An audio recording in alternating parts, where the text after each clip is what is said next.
După cum bine știți, frate, mi urăște fumatul. Când spun că urăște, chiar urăște. Dacă ar veni acum Aladin și ar îndeplini o dorință, cred că ar face să dispară țigările. Norocul meu că l-am avut ca exemplu și sunt de aceeași părere ca el. Doar că mereu mi-am dorit să văd cum ar reacționa într-o situație de genul. Gen, bă, nici sucul nu beau, bă, dar pe să mă vadă cu o țigară în gură. Păi, cred că mă dezmoștenește. Fazi că Mădălin o să facă o poză pe ascun și o să-i trimită lui frate meu. Când o să vadă asta, o să mă sune și o să-mi trimite mesaje cu bă, unde ești, vino acum, vezi ce te omor în bătaie, îți fac chestii, habar am ce-ți fac. Chiar vreau să nu încercați să nu vă apucați de fumat, e o mare tâmpenie. Efectiv am pierdut o grămadă de prietenii doar din cauza că le spuneam măsura, bă, lasă-te de fumat, de ce Dumnezeu fumezi? Deci nu fumați nici măcar cum am făcut în videoclip că am pus ce și chestia, e o chestie handicapată, ca să-l fac pe rătatul ăsta să se enerveze. Tot să faci acum un story, ca și cum am stat de vorbă. O să-i trimiți și lui frate meu. Frate meu să vadă din greșeală. Din greșeală, normal că îi trimis din greșeală. Și o să vadă asta, o să ne caute prin tobacă. O bag mâna în foc, că nu o să știu unde sunteți și zici că bă, uite că suntem aici.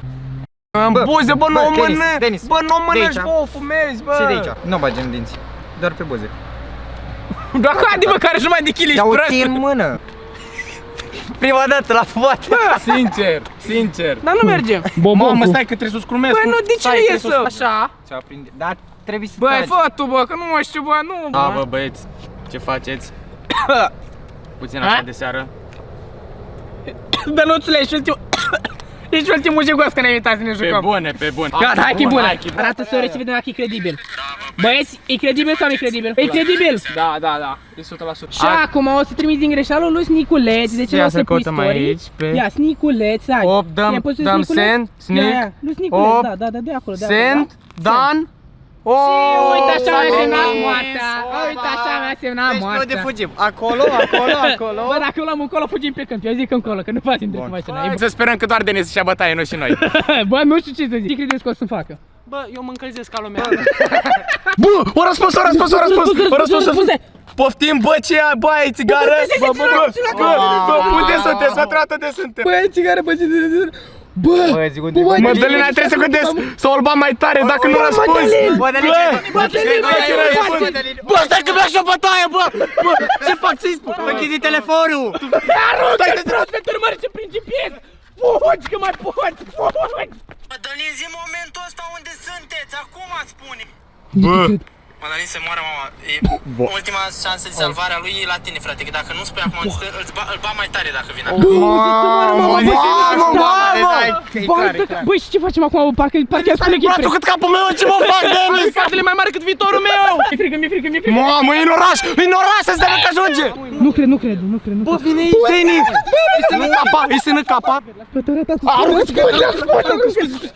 Claru!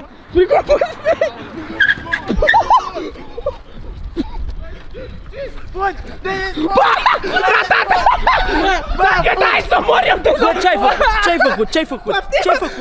Nu știu dacă e consumator! Ratatule, ai fumat cumva? Zi-mi, bă! Nu! Ce-ai? Arată-mi clipul, arată-mi! Denis, deci dacă ai era țigară să moară mama acum, deci da, fii atent, să moară... De ce mă filmezi? Denis, îți jur pe viața, mă piși, dacă ai era o țigară adevărată de mi-a arătat ăsta, să moară dacă mai stai în casă cu mine. Bă, ce-ai făcut? Ce trimis ăsta? Mădălina... Mă, nu, sunt pe mama acum, să moară... Bă, rata, bă, stai, ălacă, bă, stai! What the fuck? Ce e aici?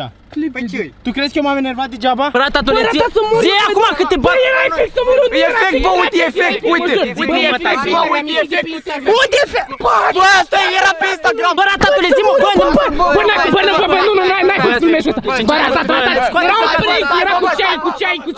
Bă, arată eu și o mără cu n-ai cum să glumești, bă! Uite, bă, era ceai! Te miroase și de acolo ceai! Băi, ratat, băi, 15 km! Luci, 10 ceasul, trebuie să mă duc acasă, mă ceartă mama. Te duci singur. Bă, ratat, 15 km! Să mai cereți voi de acum, prank-uri, uitați-l ăla, că mi-am pus viață gen în joc, nu că mi-a pus, l-am pus așa.